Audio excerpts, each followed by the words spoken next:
સુરત જિલ્લામાં power ગ્રીડની high tension line માટે ઉભા કરવામાં આવતા ટાવરોને લઈને ખેડૂતોમાં ભારે રોષ જોવા મળી રહ્યો છે। સરકારના વળતર સંબંધિત પરિપત્રનો વિરોધ કરતા જિલ્લાના વિવિધ તાલુકાઓના ખેડૂતો આજે જિલ્લા કલેક્ટર કચેરીએ મોરચો લઈ પહોંચ્યા હતા। સુરત જિલ્લાના ઓલપાડ, માંગરોળ, કામરેજ, બારડોલી, મહુવા, પલસાણા સહિત વિવિધ તાલુકાઓના મોટી સંખ્યામાં ખેડૂતો જિલ્લા કલેક્ટર કચેરીએ એકત્રિત થયા હતા। ખેડૂતો દ્વારા સરકારના વળતર સંબંધિત પરિપત્રની પ્રતિકારાત્મક હોળી કરવામાં આવી અને જોરદાર વિરોધ નોંધાવવામાં આવ્યો। ખેડૂતોનો આક્ષેપ છે કે ખાનગી કંપની દ્વારા પાવર ગ્રીડ લાઇન માટે તેમની જમીનમાં ટાવર ઉભા કરવામાં આવી રહ્યા છે, જેના કારણે ખેતી અને જમીનને મોટું નુકસાન થઈ રહ્યું છે। સરકાર દ્વારા જાહેર પરિપત્ર છતાં ખેડૂતોને યોગ્ય વળતર મળતું નથી તેવી તેમની ફરિયાદ છે। વિરોધ કરી રહેલા ખેડૂતોની મુખ્ય માંગ છે કે વીજ ટાવર માટે અસરગ્રસ્ત જમીનનું બજાર ભાવ મુજબ અથવા 4 ગણું વળતર ચૂકવવામાં આવે, સાથે જ જ્યાં લાઇન પસાર થાય છે તે જમીન માટે યોગ્ય ભાડું આપવાની પણ માંગ કરવામાં આવી છે।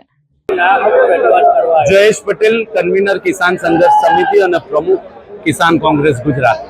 આજે અમે લોકો ગુજરાતના 26 જિલ્લાઓમાં ટાવર લાઇનને લઈને વળતરના પ્રશ્ને જે આંદોલન ચાલી રહ્યા છે એ સંદર્ભમાં સરકાર દ્વારા 4 જુલાઈના રોજ એક પરિપત્ર કરવામાં આવ્યો છે।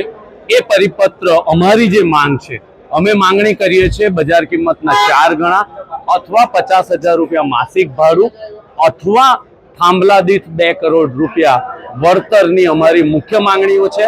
સરકાર દ્વારા જે પરિપત્ર કરવામાં આવ્યો છે એ બજાર કિંમતના ફક્ત 2 ગણાનો છે।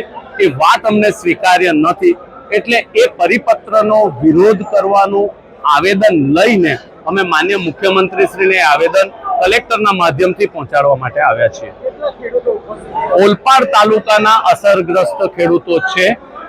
અમારા સંગઠનોમાંથી જે નક્કી થયા મુજબ દરેક જિલ્લા કક્ષાએ તાલુકાના ખેડૂત આગેવાનો અને ખેડૂત થઈને આવેદનો આપશે અને આ પ્રકારનો વિરોધ સમગ્ર 26 જિલ્લાઓમાં અમે લોકો કરી રહ્યા છીએ। Bureau report, Janadesh news, Surat.